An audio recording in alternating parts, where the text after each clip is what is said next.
8th student, it's a part 8 chapter 9. In previous part we see how the embryo developed, and when the embryo fully developed means when a baby is fully formed, the mother gives birth to the baby, and this birth of the baby is called the parturition.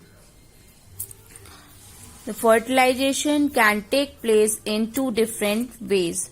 Means this fertilization process. What is the fertilization? We know this thing, fusion of the male and female gametes. So the fertilization can take place in two different forms. They are called internal fertilization and the external fertilization. We see in the human beings internal fertilization occur, means inside the female body.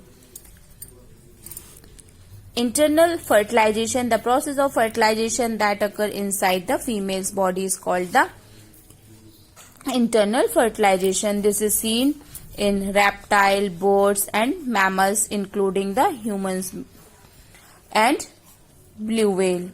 In these animals, the number of gametes produced is less. Means in these animals in which the internal fertilization seen, the number of gametes produces less, as there are more chances of fertilization. The sperm are deposited into the female body. Sperms are deposited into female body. They move towards the ovum. To fertile it and form the zygote. Means the sperms are collected in the female body and move to the ovum, where it fuses with the ovum and process of fertilization occurs. Then the zygote is formed. The zygote developed into the embryo inside the female body. The females take care of the embryo, thus ensuring its safety. Therefore, there is a higher rate of survival of the embryo in the internal fertilization. Next one is external fertilization. The process of fertilization that occur outside the body is called the external fertilization. The kind of fertilization is generally seen in fishes, amphibians such as frog, or in aquatic animals. Here both the male and female species produce hundreds of gametes and release them into the water bodies. Means both male and female species produce hundreds of gametes and release them into the water bodies. The sperms have a small tail that aids them to swim freely in the water. Means these sperm having a small tail which help them to swim freely in the water.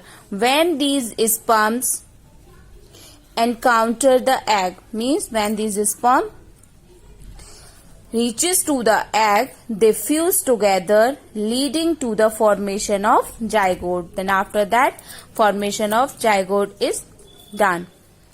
External fertilization can be successful only when large number of gametes is produced by the organism, but producing such large quantity of gametes required more energy. Means this external fertilization can successful only when the large number of gametes is produced. But for producing large number of gametes, there will be a more energy required, which can be disadvantageous for the animal.